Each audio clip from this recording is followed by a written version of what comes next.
this is an awesome experience for me. I'm very glad to have you here, man. Yeah, awesome. Glorious. So, greetings and welcome to the Wonder Night. My name is Edward Stinson III, and I'm happily here with a great friend of mine, Dave Doyle. Now, my listeners, I am very happy to showcase to you a great friend of mine who has also been in the Renaissance Fair as well. So hopefully we'll get to talk a little bit about that. But please introduce a little about who you are. My name's David Doyle. I do aerial acrobatic show at the Renaissance Fair. It's called the High Flying Fools. I have a show about the history of jesters called Smell You. And working on a couple more. Glorious. Well, my friends, as you hear, he is a performer, a chicken prophet, and a silly guy. True.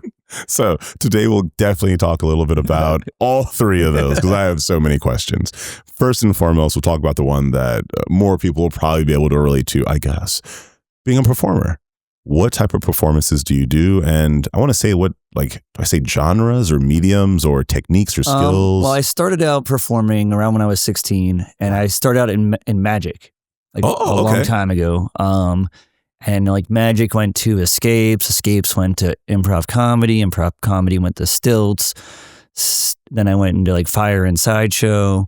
And then in my 30s, I started doing like partner acrobatics and aerial acrobatics. And, people always think about, people who do aerial acrobatics and stuff. Oh yeah, they must have started when they were a kid. I was like, no, I kind of started in my 30s. Yeah, I definitely would assume the same. Frankly, I'll let you know right now, anything gymnastics, high flying, agility, wild dexterity, I just assume they've been doing that for decades and decades and decades. No. Okay. I've been doing it for over a decade now, but not decades and decades. Like, when I was a kid growing up, I was going to be a computer nerd. Like that was my goal. I was going to make video games. That was I started to do college for computer science, and I dropped out after 2.5 semesters. I dropped out, and decided I did not want to be behind a desk for the rest of my life. I respect it. And and then I had to figure out what I was going to do, and then I had various day jobs, and then I had one job for 7.5 years. And I'm still performing part-time during all this. And then when I hit 30, I went, well, you're 30 and you have no kids, you're not married. If you were going to make this jump to performing full-time, do it. Now's the time to do it, man. Yeah. And I did it. Heck yeah, man. That's freaking awesome to hear. I mean, I've done Ren Fair the last 15 years. And so I will say that of that last decade that you got into this new aspect of performance, like I got to witness that. I got to see you go into it. And see you do it. I've been on the road full time now for 15 to 16 years now. So like 2001, I guess, 2001 is when I got on the road full time. Like 2000, I turned 30. And then 2010, I'm sorry. I did math wrong. 2010, I turned 30. And in 2011, I got on the road full time. I started doing Ren Fairs in 2000. Like that was my first year doing Ren Fairs. I was cast member at the Pittsburgh Renaissance Fair. Wow. And I did their human chess match. And before that, I had not even heard of Ren Fairs. But a buddy of mine was like, hey, do you want to make a stage combat show for a Ren Fair? And I was like, what's a Ren Fair? And then I was like, but yeah, I like stage combat because like I've been doing martial arts at that point for a while. Yeah. And then so we auditioned our show. They were like, that's horrible, but you want to be part of our cast instead, and we'll still let you do stage combat. And I was like, yeah, it's great. It was not a great show. No, it was not. But then like my first year there, they gave me one of their shows to like do. My second year there, I wrote a show with another gentleman who's actually a famous magician now named Mike Misko. And it was a show called Jest Between Us with an E. Yeah, Jest. So it was two jesters, and it was basically a late night talk show like Letterman, Leno, and all that.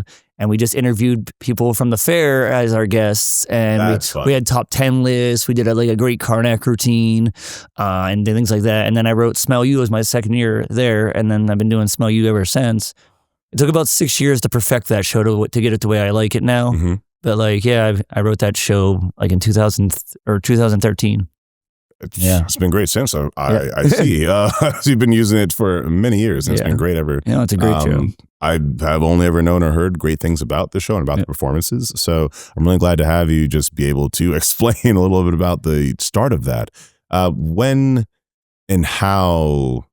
No, let me ask you like this: what festivals have you been to, or how many fairs have you been to? I mean, I know it's been so many. I've been to festivals across the country, coast to coast. I've been as far northeast. Currently, I do the New Hampshire Renaissance Fair. And so I've been as far northeast as that. I do several Florida fairs. Yeah. On the West Coast, I did an older Oregon Renaissance Fair. It's not the current incarnation of it, but I did an older one owned by Vince and Wanda Carr. And I did that. Actually, that's where the High Flying Fool show started. Was at the Oregon Renaissance Fair, and then we did the Age of Chivalry Renaissance Fair. That's in Vegas. Yes, I finally got to do that one this year. That's a weird one. Was very peculiar. Yeah, because they're bigger than this one, but also only one weekend. Yeah, it's only one weekend. It's 3 days. They're very, very into their guilds, but also they have stages with sound and light. Yes. Also true. Also true. Very, very into the reenactment and the historicity of it. Yeah. And then, it's very Vegas also. It's also Vegas. Very Vegas. It is Vegas. I've done several shows in Texas, throughout the Midwest. Do you have a favorite, I almost said biome to do it in, but I'll just say, do you have a favorite fair? I mean, I like different fairs for different reasons. Like for instance, the one we just did, Camelot Days, that show, it's like a family show. It's like a more closer knit family than, because if you do a bigger show, you don't necessarily get to meet all the patrons or, get that little family. And the people that run it are like such a family too. And so I like that for that reason. Okay. I like, and the trees. The trees are so. Oh, it's freaking beautiful. It is beautiful. The trees, yes, are so beautiful. Bless the trees. I mean, the old Oregon Fair I really liked because I like Oregon a lot. Like it reminds me of Pennsylvania, which is where I'm from. And like the Ohio Renaissance Fair was great to us for several years. I'm gonna visit that one. Oh no, it's an amazing fair. The people that run it are great. The people that are at it are great. They have a great cast, a huge cast. But they're just really great people up there at that fair. I mean, like I said, I like different shows for different reasons. I can't pick a best one. That's right. No, I know it's one of the most generic questions I have, but I know that you've been through so many. I definitely think it's important for people to hear about some of the different variables that make them great fairs. I love that you bring up the coziness of the Camelot Days Festival because that is a factor. Very different from the more expansive festivals like Vegas or even the Maryland one I got to go to a couple years ago. It's a permanent side festival, and man, that is gorgeous. Yeah, and also you can't get lost there. Yeah, for sure. Like I've never been to the Texas Rhine Fair, so I've never been to the biggest one, but I've been to ones like Maryland, which is huge, and like Ohio, like I said, and I've been to I do Kansas City now, and it's a great festival. We just started there 2 years ago. And just like I said, the different aspects for like one, I don't have to worry about a bigger, we'll say drunk scene at the Camelot Days Fair. It's a very more family focused fair. Yes. And so there's not as much as a drinking aspect there. People drinking for that's fine, good. I like them, have fun is like responsibly as you're going to have fun. But like, it's when you're a stilt walker, worrying about people that drink is a thing you have to consider. That matters. Yes. And so like I like different fairs for those different, variables like that. And I do a couple dry fairs too, and they're amazing. Too. And like some of them are dry because of the place they're in, some of them are dry because they're nonprofit, some of them are just dry because they couldn't get an alcohol license, whatever reason they are. But like one of the things about those fairs then is that $12 beer you're going to buy, that $12 is going to go towards a vendor. It's going to go towards a tip basket, it's still, the wealth is still spread around. It's just, instead of it going to like beer, it's going to go to, a craft vendor who's there to sell their wares and with their homemade stuff that they make, or it's going to go to a performer that's, doing their shows and things like that. So I think tips become bigger and sales become better sometimes at those kind of shows too, because of that. I didn't even think about that. Yeah. Very good point on that. I know plenty of performers, tips is arguably their main avenue of pay. And so any time I see the festival, the fair, or the vendors themselves help out and provide different services that allow the tips to come on in for the performers, I'm here for that. Heavily support it. This naturally segues into it. your chicken profit? So the next big thing I'm working on, like my muse right now is chickens. Like people already call me the chicken man at Chicken shows. profit it is. And so the thing that I'm currently working on, I'm working on a show essentially about the history of chickens before the 1400s.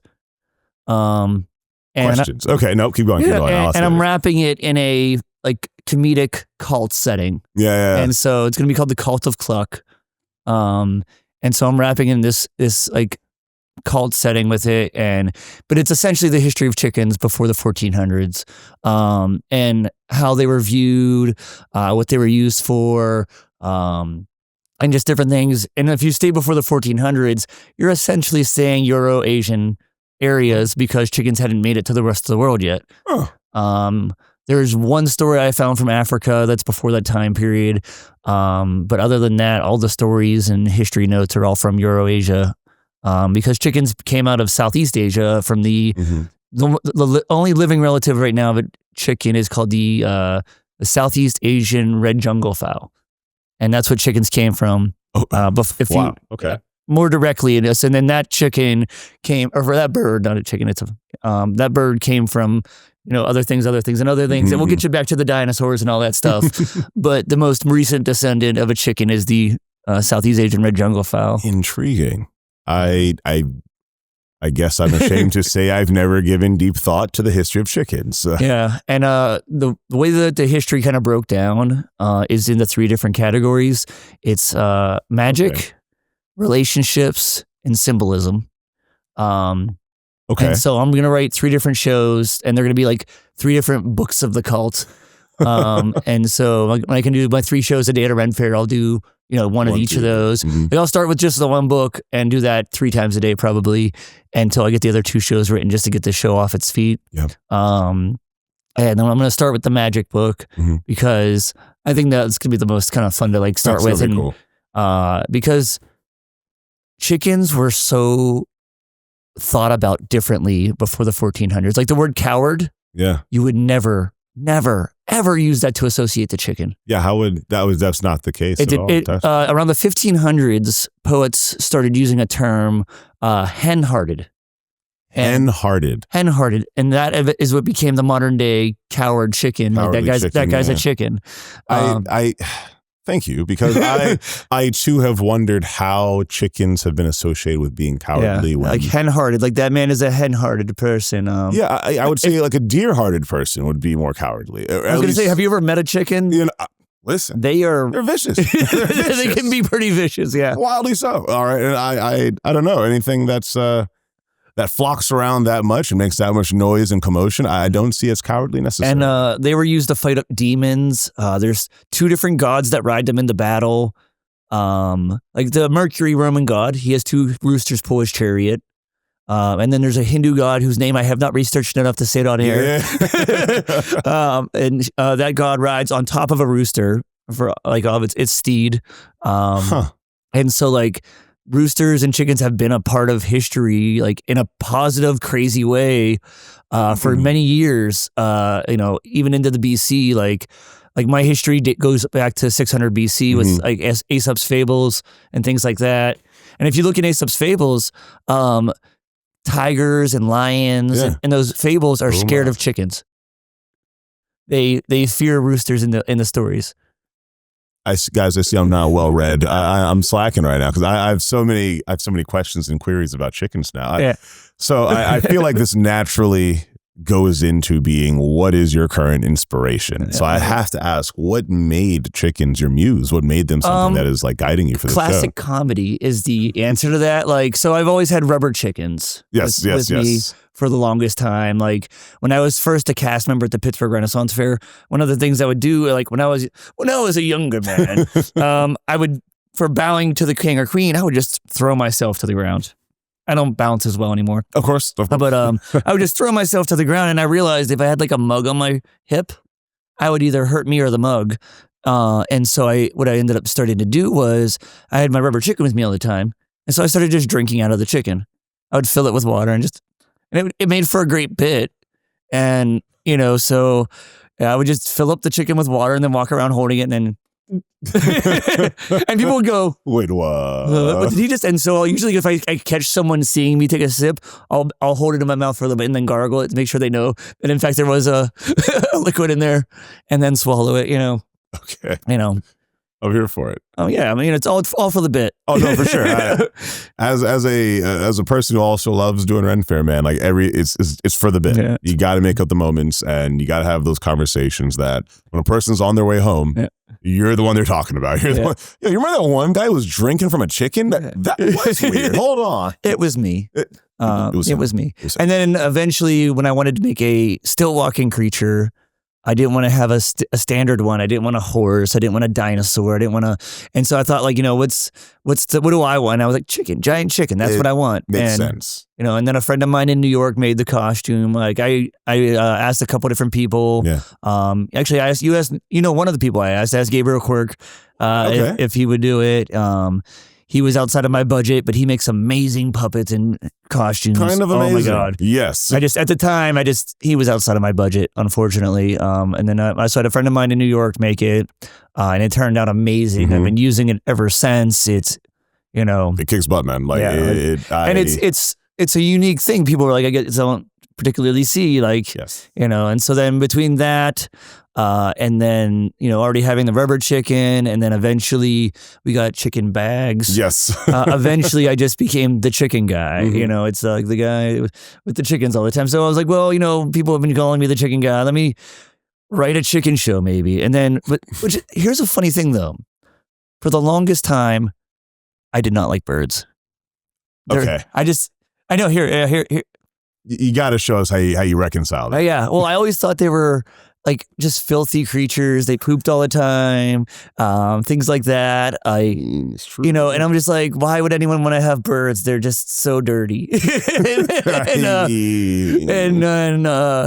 And so then, like, once I started really doing this chicken history, my respect for them kind of raised up by learning about them. And I think that's just a natural thing for anyone. If you learn more about a person, you have more respect for them. And so I learned more about chickens, and I started getting more and more respect for them. And also I learned that chickens can have diapers. And and I found out that that's a thing that can happen. How, where, why? I'll show you a picture later. All right, we'll speak later about this. Okay. But yeah, and I was talking to different chicken breeders and things. They're like, well, they can't wear them 24/7. I was going to say, is it for the poop or is it for the poop? There's really only one hole, so like it's for everything. All right, that's fair. Okay. The more you know. There's no way I would have been prepared for chicken diapers. Even with the conversation.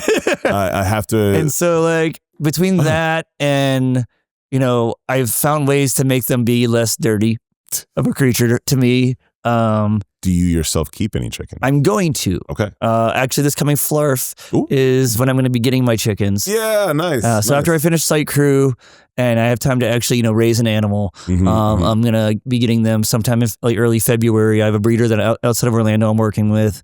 And I've been asking her so many questions, and she's actually happy about it. She's like, I'm really happy that you're asking me questions, because some people will just buy them without asking questions, and then, not the play. Not the thing. And so, like, the fact that you're asking this, I know that you actually want this breed. I know why you want this breed. I know, what you're going to do with it, and things like that. And like the particular breed I'm using is the Malaysian Sarama, which is the world's tiniest chicken breed. And they only grow about 10 inches tall. And they weigh about adorable. a pound as their max weight. Yeah.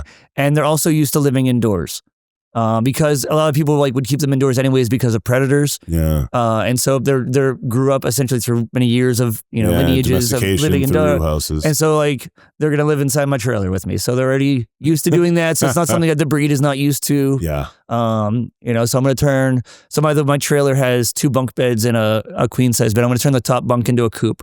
Okay. And that's where they're going to live. I'm going to get 2 hens and a rooster. I love this. And I already have their names picked out. Okay, what are you going to name them? Well, or is it a secret for now? No, it's not a secret, but it leads into one other thing that I'm doing besides the show. Okay. I'm having a booth. Oh, and that's why that's also where Chicken Profit comes from. Yes, is that I'm doing chicken fortune telling, which is an ancient Greek art. Yeah. What? It's called electromancy with an A. Electromancy. It's an ancient Greek art of predicting the future with chickens, reading fortunes with chickens. I I don't even know where to start asking questions about this one. How it's done, there's the more historical way, and there's a more modern way of doing it. Okay. The historical way is you have a mat, maybe roughly, let's say the size of this table, maybe smaller, but a circle mat. And on that mat is the alphabet in different shapes, you know. And they kind of cheated a little bit, and they have like E is bigger than Q on the mat. And so then you ask the chicken a question, you know, what am I going to need to make money or whatever you want to have answered. And you put the chicken down, and on each letter is a piece of chicken food. And then the chicken goes around and eats food off of each of the letters. And then you take those letters, you spell out a word, and that's the answer to your fortune. Like that's what you need asked. Billion% need this to occur. And then the more modern way is with a tarot deck. So you'll have a tarot deck, shuffle, shuffle, shuffle, have them, you know, cut, and then have the person you're doing the fortune for take 4 tarot cards out. Okay. And we'll take those 4 tarot cards, we'll put them face down at the end of a chicken run, and then we'll ask the chicken the question, and then we'll put the chicken down, and the chicken will walk down the run and peck one of the cards. And then when they flip that card over, we'll read. So if it's like the 7 of cups or whatever, well, we read what the 7 of cups means. I am so intrigued. I've never in my life heard of this, and I need to see this happen. Fun fact, there is a woman by the name of Claire Donaldson. She's already made a chicken tarot deck, and I got one from her. You need like 4 dozen of them, brother. Yeah, I got one from her, and it's a very amazing deck. She does have all of the standards, wands, cups, coins, swords on it, but also the imagery she uses for them. It's got to be. It changes. So for swords, the imagery is claws. Oh, okay. Awesome. For pentacles, or I think it's the pentacles, she uses feathers. Oh, okay. For cups, she uses eggs. And then for the coins, I think she uses like food or berries or something. And so, and then each of they're all chicken themed on the cars. So like 2 lovers or 2 chickens on the car, things like that. And pause. I'll save you. Pentacles. You probably meant wands as feathers for the record. Yeah, but I got what you meant. No worries. Yeah. I went right by it and I was like, wait, no, they're going to roast him for this later. I'll say. Is it wands or pentacles? I can't remember. I think it's pentacles are coins. Oh, and so wands are probably the feathers. Okay, and then you're fine. You're fine. Don't worry. I haven't done it yet. So whether you're trying to remember like 4 suits and 78 some cars, you're fine. I promise. Please continue. And internet, feel free to roast me. It's fine. I feel like it definitely goes with the being a silly guy portion of it. I want to ask a bit about that afterwards, but please continue with the chicken profiting. Like that is. And so, like I said, it's called electromancy. It's a Greek art form. So if you look up like Greek history, there's a guy by the name of Electrion, and he is part of a Greek story about chickens. And then there's, so I'm going to have the 2 hens. And like the reason I say I brought this up, because I need in order to know their names, it goes along with the booth. Makes sense. So the one hen is going to be called Miss Tickle. So mystical. And the other one is Mischief. So I got Miss Tickle, Mischief telling the fortunes. Okay. And then like it's both like, you know, a funny pun on names, and it's also a callback to Miss Cleo from the. What's from where? No, from where? Miss Cleo? She was a very famous telephone fortune teller. Oh my God. You're a little younger. I am. I see this now. Oh my God. But yeah, Miss Cleo is a very big telephone fortune teller. Okay. She ended up being a part of a big scandal, I think. Ooh. But like, but it's kind of a callback to that, having the Miss part in front of it, because Miss Cleo was a very big fortune teller for like in the 90s. Okay. Like what you dial like 1-900 Miss Cleo or whatever. We'll be looking at this. It sounds familiar, so I've probably heard of it. Yeah, but I don't know the exact number, but like that's what. Yeah, Miss Cleo was at late at night you'd see the commercials for Miss Cleo to call in. But yeah, so Miss Tickle and Miss Chief. I love that. That's awesome. I love my 2 hens, and then the rooster's going to be in the show with me. And his name, Frederick Edwin. Frederick. Hold on, let me figure it out. There it is. Frederick Edwin Alistair Thomas Harold Egbert Rotisserie III. I think it's a great name. But you can call him Fred. It's fine. Okay, good. Fred. Okay, good. And also, if you spell his name out, each of the first letters spells feather at the end. Okay. All right. I'm here for this. Yeah. So the kids are going to absolutely love this rooster. Yeah, he's going to be great. Like I said, he's only 10 inches tall, weighs a pound, at full height. This is going to be great. I'm looking forward to seeing. I'll have him on a little harness, probably tied up and sit on my shoulder. Yeah, things like that. There's this great picture that I want to redo. That's of Odin. And he's got his 2 crows. Perfect. Right on each side of him. And I want to have the 2 hens. Brother, you have to recreate this. I want to have the 2 hens on each side of me and just and I put an eye patch on, put my hair down. The beard at full girth, full and magic. Just sit there with my chickens Yeah. So fun fact, roosters are which we're told would call Ragnarok. Yeah, so the roosters are what signal Ragnarok. Speaking of Odin. Sorry, what? Yeah, roosters are what signal Ragnarok. Why are they the signals to Ragnarok? There's 3 of them. I thought it was just some horns blaring, not literal roosters. 3 roosters. There's a red one, a yellow one, and I think it's just a rust-colored one is what I think they say. But each of them is a signal for a part of Ragnarok. Like I said, chickens in history. I have so much history I need to relearn. Crazy stuff. Much. Okay. All right. How did you go about creating, your personal purpose for all of this? How did you go about, not necessarily maybe combining all of them, but using these different vehicles to kind of guide your purpose and what you do? Well, like I said, all my shows are comedy based. I can't do a serious show if I tried. I think, but and so when I really just want to give people in the world, it is respite. Respite is bless. There's so much going on in the world out there. Mm-hmm. If I could make you forget about that for 30 minutes, I think I've done my job. That's if fair. You come in and you're just or ooh, or whatever, you're not thinking about your bills. You're not thinking about, the world being on fire. You're not thinking about anything like that. You finally get to de-stress and relax, and everyone needs that in their day is just a moment to go, and just not tune out of the world and tune into something fun, comedy is, they said, is one of the best medicines, too. Agreed. Everyone needs to laugh, even if you can't sometimes. There's the old famous saying, I'm laughing so I don't cry. Yes. America. Yes, I feel you, brother. and so I just need to keep putting that comedy in the world, because I think that's where my place is. There's so many other people doing so many other wonderful things, being on picket lines, being on protest lines, and that's great. I love those people. I love keep fighting on my I'll be there making the comedy for you guys when you come back. Yes, yes. That's where my purpose is on the stage doing that, and just making people laugh, making people forget about life for a minute. That's my purpose in life, I think. I'm here for that, man. Yeah. Something people I think forget, or at least underestimate, is through every single one of these horrible times in history, there have literally been people trying to bring hope and laughter to us in the worst and worst of times, because they know that that glimmer of happiness can create a spark of hope.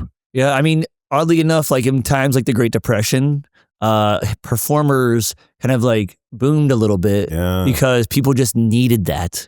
They needed that comedy or whatever kind of performance, romance, sci-fi, whatever they were watching. They needed that because of the Great Depression. They needed something that wasn't the Great Depression on their mind. And so because of that, in times like that, performers actually excel because people need that bardic inspiration. Facts. Oh man, they do. Oh my God. Please don't underestimate the bards. Please do not. The work you do is integral and essential. It directly segues right into talking about that societal influence that I'd love to kind of delve into each of the guests that I have. But I feel like you've already kind of mentioned a little bit about it, especially with your purpose. You very directly said what you imagine your influence to be. You're trying to create that respite for people. Yeah. And I just really don't want people to kind of gloss over that. That's really important. Yeah, and definitely. Something that helps people. Yeah, I think comedy is a thing that people need to have. There's so much of everything else. That's so much. Yeah. Is that I concur. I I want to ask what is not an attempt to get you political. It's not. But, and also, what are some of the influences from society that you were seeing upon you or feeling that you I don't want to say can't help, but are responding to? What are some of the influences affecting you? I mean, I am fortunate to have so much privilege, for lack of a better phrasing thing. You know, I'm a cis white male. I have a hard life, let me tell you. Let me tell you. But like, yeah, you know. I feel you, brother. I feel you. But I recognize that too. But, you know, also at the same time, I know that other people aren't that and they don't have that privilege and things like that. But like, and so I also have to like, you know, make sure that, those around me aren't being suffered just for being, you know. I feel you, man. You know, like anytime like I'm sharing a stage with someone or having an audience member, like audience member that has any kind of like difference for whatever it is, I always try to make sure they're included. Like whatever it is, like everyone's part of my crowd. Like anyone can be in my audience. Like, man. You know, I know a smidge of sign language. Like I am not fluent by any means of the word, but I will, you know, if I can, I will try to use whatever sign language I know if I notice a deaf person in my crowd. You know, I've had, as I like to call them, like adrenaline burst to the language part of my brain. Like if you asked me to repeat that show again, I could not have, because it just grabbed the language part of my brain, blew it up, and said, "You're gonna know all of your sign language you ever knew or saw for the next 30 minutes, and then you're gonna forget it." And and I was able to just, this one time I was in Texas, I was doing a pirate show, and anytime there wasn't a prop in my left hand, it was signing to one child. There was just one child in the audience that was deaf, and it was just like do like whatever, like it was part of the show. As long as I wasn't holding a prop or needed to hold a prop, because I was doing like a fire staff routine then and things like that, and whatever I could or remembered, I was, you know, signing off, because I don't want anyone to feel left out at my shows for whatever reason. And, you know, and his mom came up to me afterwards and was like, "Thank you so much for doing that." Like, you know, that really made him feel included into this thing. And I was like, "No, it's not a problem. Like, I don't know all sign language, but like, I know some, you know." I was like, whatever I could fit in, you know, I did. And if words I didn't know, or if I was holding a prop, I would face my lips directly at him so that he could read my lips. And just different things like that, like to let people know that they're welcome on my stage if I have a performer come up, or if I see them on the lanes of the Ren Fair, you know, making those small interactions with people at the Ren Fair. You know, if I see a crying child, like, that's one of my favorite things to do to a crying child is confuse them. Immediately confuse them. Because like a lot of the times kids don't know why they're crying. And so if you break their cycle of crying with just immediately confusion, stops and they're distracted now. Yeah. And so like I'll just run up and be like, hey. And they'll be like, "What is this strange man doing now?" In my head, what is happening right now? And I'll just start squeezing my rubber chickens at them too, and like it freaks them out. Like it just breaks their brain cycle to like reset, and they're fine then after that. And you do it so like whatever like I can, like I always try to like make people feel, or if I see someone doing a bit like in with their friends, I'll be like, "Yeah, let's do that thing. Like, what's this cool thing you guys are doing? Like, tell me about this Labubu or whatever that is." Like, you know, I know nothing about Labubus. They're taking over. I love being told about pop culture. Me too. It's fun, man. It's fun. Because at this point, I always just act like the old man who doesn't know the words now. Because I'm old enough to do that, I think, finally. And so, like, when I start, like one of the things I do now when I'm just like talking before my shows, I'll be like, "Don't worry, guys, I'm hip with the kids now. I can show you. Watch. You're gonna watch this show, and you're gonna go clock it, and you're gonna do different." Yeah, no, I won't say That's that. them. And like, so I'll just go through the just like different things that I like do with it. And like sometimes they just really love me joining in on their slang, and they're just like the funny little man's doing our slang. And so I like being hip with the kids. Dude, it's hilarious, man. You know, and just like I just want to, like I said, like I do that so they feel like they're part of the show, exactly, and they can be in like any part of the show anytime. And if like anyone just like yells things out, like, you know, being interrupted in a show is always weird. I always say one thing I learned a long time ago, because I started doing children's shows a long time ago, and children talk. And yes, they do. And so like I refer to my two eyes. Like I always use my two eyes during the show. I either incorporate or I ignore. And, Ooh, yeah. and those are my two eyes. Cause so if it's something that I can quickly incorporate into the show, I do it. The kid feels special, or even the adult feels special. Yeah. You know, they're part of adults too. You know, they feel special. They're part of the magic. You know, and sometimes we'll even repeat that gag as a running gag through the rest of the show if it's be able to use it, or if it's just like a quick thing that I can ignore, I'll just ignore it, move on with life. This one time, this one time I was down in Texas again at this show, and I was doing a bed of nails routine, and this girl was like, "We saw that at the Science Center. We saw that at the Science," and get him out of here. And so I was like, and I looked at her, and I was like, "Oh, that's really cool." And then but then she just kept saying and kept saying and kept saying, and I was like, and I can ignore it. I can ignore anything. I always have to tune things in to hear them, not tune things out. So after doing children's shows for 25 years, I don't hear anything. Like when I'm walking around the Renaissance Fair squeaking my rubber chicken, I don't hear it. I have no idea that's happening. I have people told me to stop doing that. I'm like, stop doing what? What are you talking about? No. This is what I'm doing. It's all tuned out. And so I could tune her out and it wouldn't bother me, but I could see my audience started to slowly get more and more annoyed. And so I was like, okay, dealing with a heckler that's an adult is easy. They're fine. They're adults. You're allowed to attack them. You can't attack children the same way you attack adults. Fun fact, folks. And you shouldn't attack children. They're just trying their best. And so, but it was interrupting the show to a degree that I had to reconcile it somehow. And so I'm doing my show, boom, boom, boom, boom, boom, boom, and I hear one more. That's on a science show. And I really just quick deadpan looked at her and went, and nobody cares. And I hit her with such a bullet, I will call it. The guy behind her fell out of her seat. Yeah. And I tried to incorporate it. I was like, oh, that's really cool. And didn't move on with the show. And sometimes you can't. Sometimes you can't. And sometimes you have to deal with it. But I try my best to always incorporate first.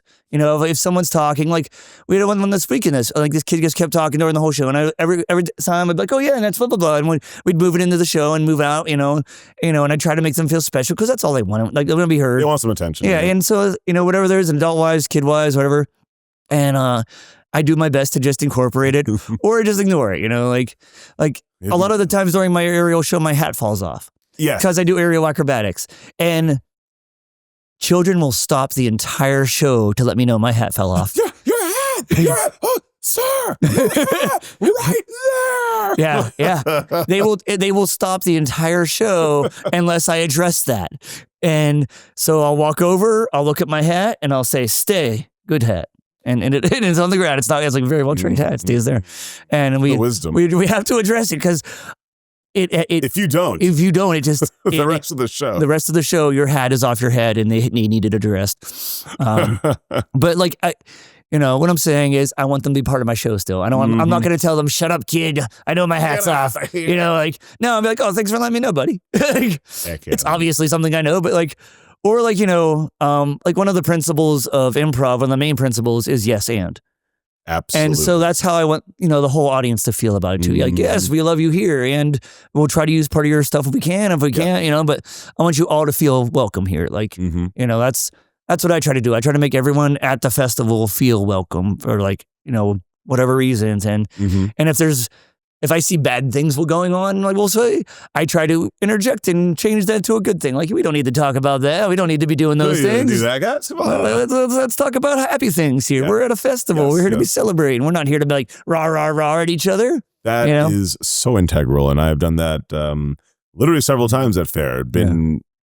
Have to be aware of what they're talking about, how's it going on. And there's a lot of nuance, a lot of tact and awareness, but it really does pay off to diffuse those situations a lot of the times. I've had a situation where it diffused a conversation 2-3 hours later in the festival. You see them again, they're having an amazing time. Yeah. And you very much so know that it could have been one outburst or conversation away from them having a horrible time, getting kicked out the fair, getting someone else kicked out the fair, getting kicked out of this booth. It just one quick joke and you can save a lot of heartache.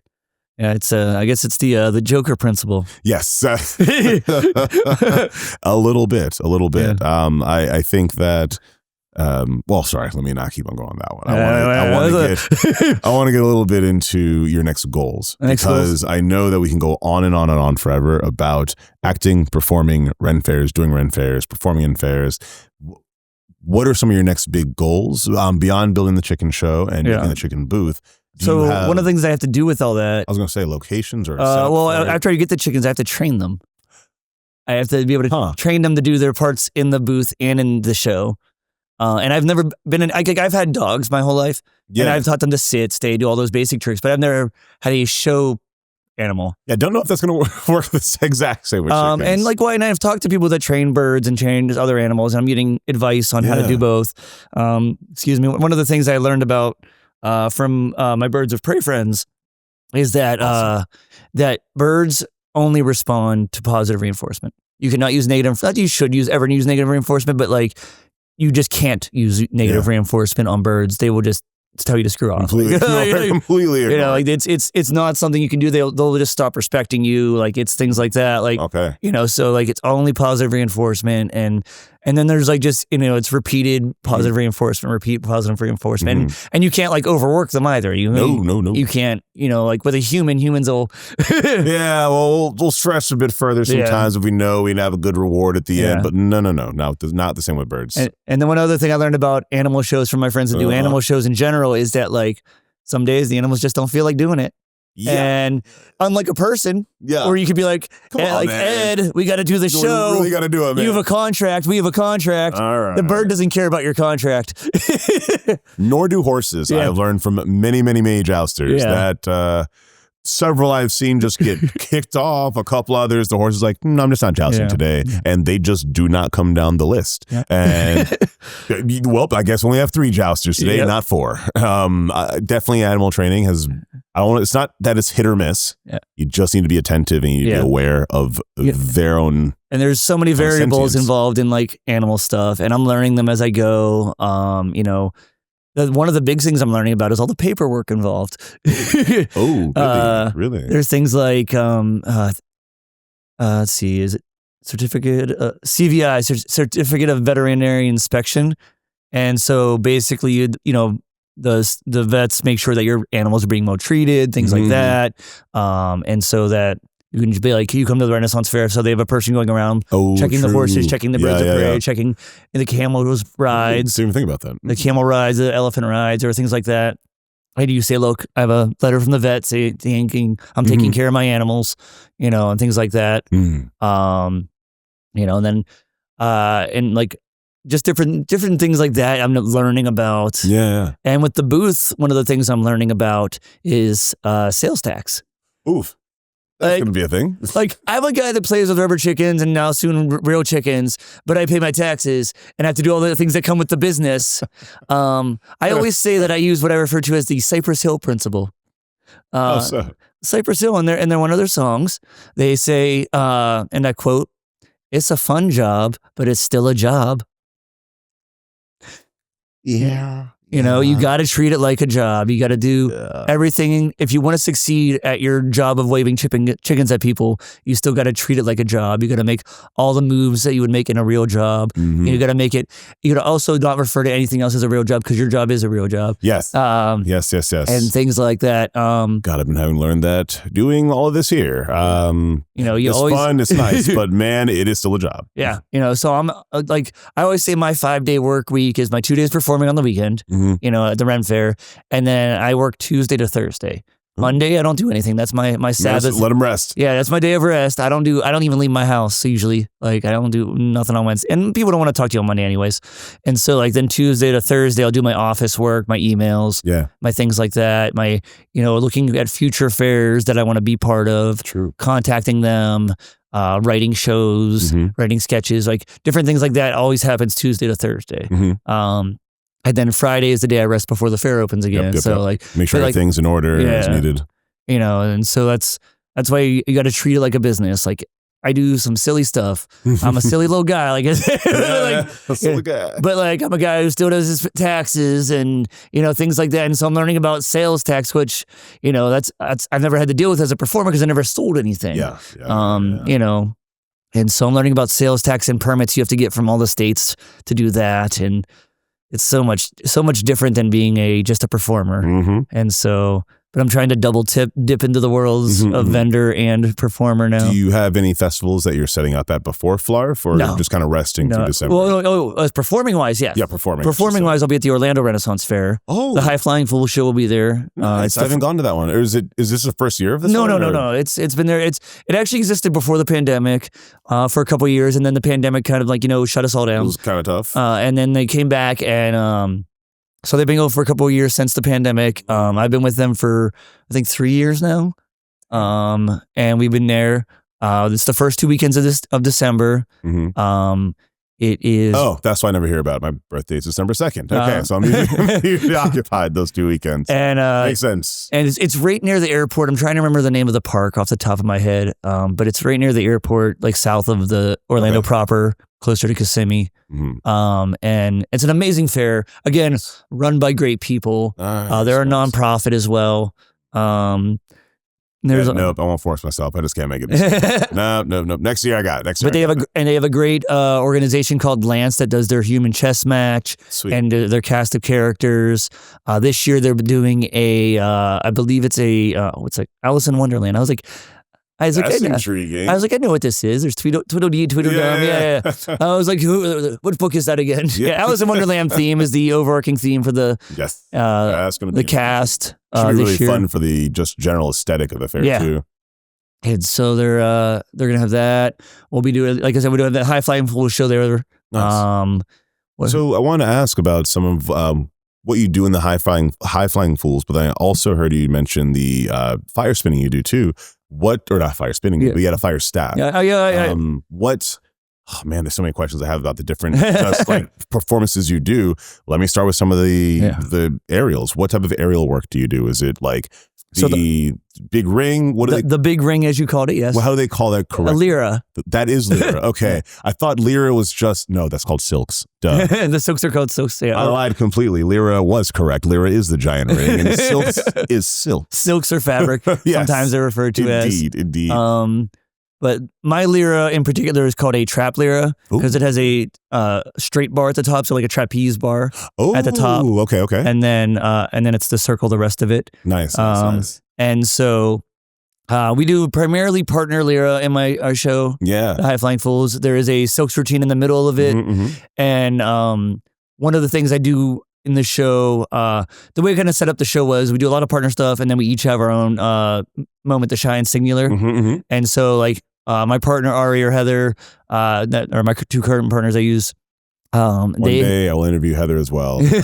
Years and years of knowing her as well. I like seeing y'all both then get into like a team effort blew my mind. I was like, these are two of my favorite people. Yeah. This is awesome. Heather's awesome. Seeing your show, man, phenomenal. I'm glad. Ari is actually the person who started the show with me. What? And so me and them performed for a while, and then they went back to doing their own life. And then I performed with Angie for 5 years. Yeah. And then when me and Angie parted ways, I asked Ari if they wanted to join again, and Heather if they wanted to join in again. And so now I use both of them for various shows. I use Heather primarily for. That's not a word. Primarily for Camelot Days, and then every other aerial shows with Ari. And Ari will be at Orlando. Nice. But we do primarily partner lyra, and then the silks routine is the solo for my partner. Yeah. And then my solo is actually I do an upside down straitjacket escape on the lyra. So frustratingly, I've only seen pieces of the straitjacket escape. So that is. Oof! Next goal. Need to witness that as well. For me personally, I would love to see how that works. I mean, I've owned that straitjacket since I was 16. I didn't grow much, brother. I didn't grow much. No judgment, man. No judgment. But it is my oldest prop at this point. I've owned it since I was 16. Okay. It's great. I just had the straps redone by my friend Jess. Actually, I just broke one of the straps this past week. No! I gotta have her redo it again. I messaged her recently and I was like, "Don't be mad." She's like, "That's a bad way to start a conversation." I was like, "Well, it's tough, buddy." But yeah, so like, so I wanted to have that as part of the show. Because like I said, I started doing escapes after magic as the second thing I learned performance wise. So how did I can't even ask how'd you get into escapes, but I mean, it's Houdini. Houdini is the answer. That's what got everyone into it, I guess, at the time. I mean, it's Houdini and Copperfield were the two biggest magicians when I was growing up. Not asking to somehow reveal what you do, but what were the escapes that you were trying to do? Was it like escape from water tank, escape jacket? Well, I did a lot of straight jacket. Okay. I used to do 100-foot rope escape. Wow. I used to do several different just kinds of ropes escapes, where they're like sitting in a chair, just simple wrist escapes, things like that. Handcuffs I've done, shackles, different things like that. Then what got you into moving into fire next? I don't know. Just kind of transitioning. Yeah, I had a lot of friends that were doing it, like with poi and things like that, but I didn't really like poi. And I'd always been doing staff work with martial arts, and so I went to naturally segue. So I went to fire staff first, and so I did fire staff, double staff, fire breathing, and with this. You say it for me. Okay, thank you. Was curious how that works. I haven't seen my chin since 1997. And I started fire breathing after that. So, dang, okay. And so I learned fire breathing with a beard. I refer to it as my early warning system, because hair doesn't have nerve endings and it grows back. Okay. And so this part of my mouth would get singed. All the time, I can imagine. A lot of the time, like even when you're doing it right, it's still near the fire. It is fire because I never learned fire eating. Fire eating, I never learned, and I always said that the reason I didn't was because fire breathing, fire goes that way. Fire eating comes this way, and I'm like, I want the fire to go that way, please. Fire go that way. Yes, please. Yes, please. And I started learning at a fire performers retreat place called Wildfire. It's up in Connecticut. Amazing people up there. And they taught me a lot of different things on how to do contact staff, traditional staff, and just fire safety. Yep. Please have fire safety. Please have fire safety. Please have methods to put out the fire at the end of your routine. Do not just perform your fire routines by yourself. And I'm done now. Okay, moving on. No. Make sure the area is safe. Make sure there's no. Well, yeah. I mean, you should always have a safety there with you. Like, you shouldn't just be the solo fire performer with no safety. Because if you catch on fire, what happens? Or if you catch something on behind you on fire while you're still performing and you don't see behind you. Yeah, like you want to have a fire safety with you at all times and have proper safety gear, and always check your gear. Like anytime I get on my stilts, I check all the stilt bolts and things like that every time. And I check it again after I get done with it. I mean, listen, the tools and props will last you a long time. It only takes them messing up one time to change everything. Yeah, I know. And I've seen props, even with proper maintenance, kind of break sometimes. Like when I was part of the human chess match in Pittsburgh years ago, we had a fight that was a great sword versus a scythe. And they were both in good condition, but the great sword hit the scythe in just the right way that it broke the handle off. And the blade...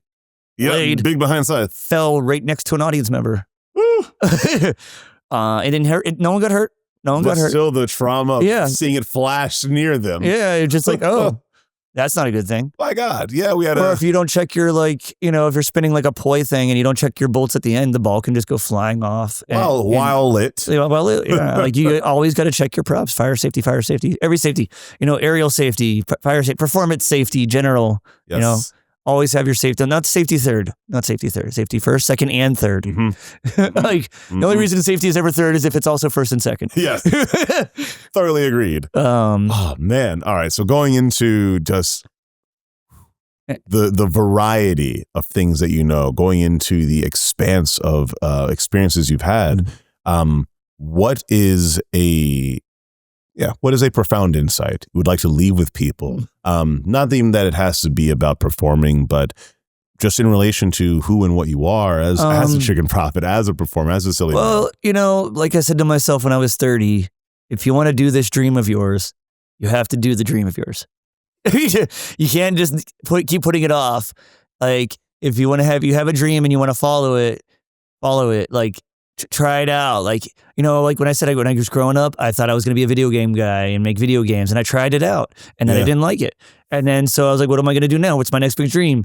And it became performing. And so after years of part-time performing, I was like, well, if I want to make this dream happen, I got to make it happen.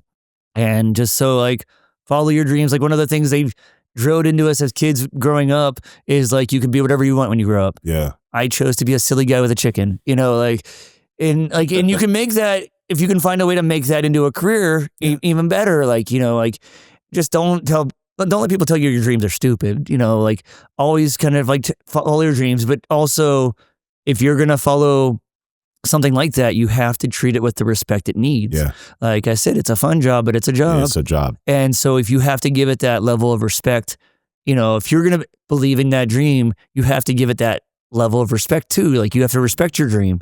You have to like, you can't just expect it to just magically happen and just be like, why didn't it happen? I wanted it to.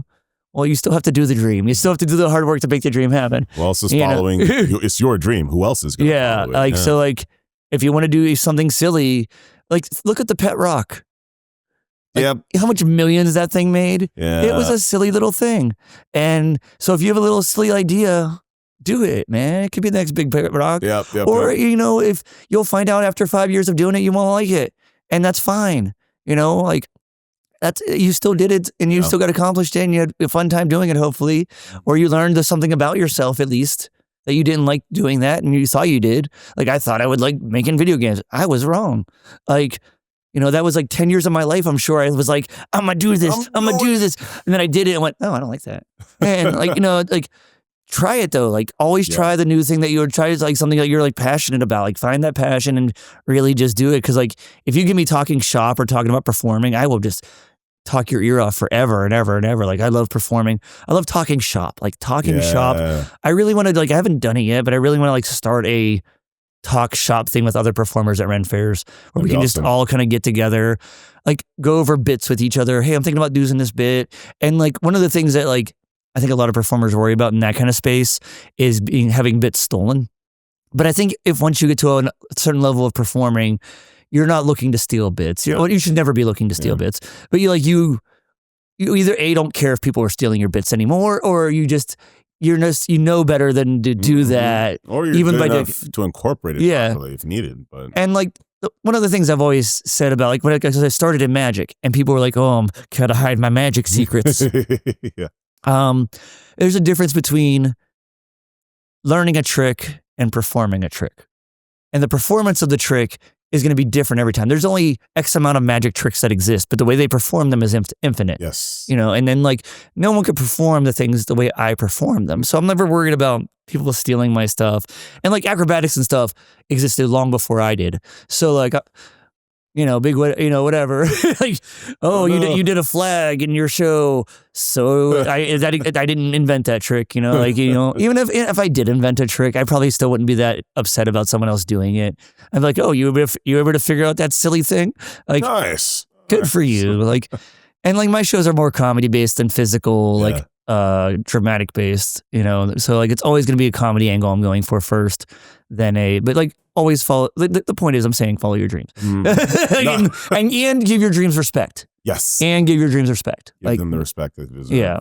Even if it's the silliest thing, like I said, I'm a silly guy who's waving chickens and doing a chicken show about the chicken fortune telling, but I'm giving it the respect it needs to make it prosper. You know, like I'm learning all the things I need to learn. I'm researching things about 1,400 or 2,000 years worth of chicken history in my head. You know, like different things like that. You got to give it that respect. Like follow your dreams, but also respect your dreams. You know. Heck yeah, man. That's one hell of a message, man. Yeah. I'm here for it. Before I go, I have one final question. What countries have you had the chance to visit? I know you've been all around the state, all around the states and all around our country. What other countries have you had the chance Before the pandemic, I used to visit a new country every year. What? Yeah. Nice. Yeah. And so I got to go to a lot of different places. And I was fortunate to go to a lot of places also in my youth as well. So I've been to England, Ireland, Scotland, Wales.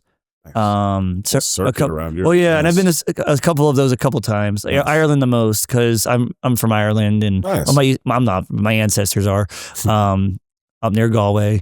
But I've also been to Greece, Italy, the Netherlands, Japan, Canada. Our northern neighbors. I was like, do I count Canada? Yeah, they're another country. But yeah, like I was actually in Japan the November before the pandemic. Oh my God. Yeah. That's funny. Okay. And so we had no idea coming. There's no way you would know this. Yeah. We actually did Thanksgiving in Japan that year. It was very interesting. That's, I will ask about that later. That's awesome. Yeah. So I've been around, and the next country I want to go to is Norway. I've been learning Norwegian since the pandemic on Duolingo. Nice. Like I'm not like great at it, but like I could read it better than I can speak it, that sort of thing.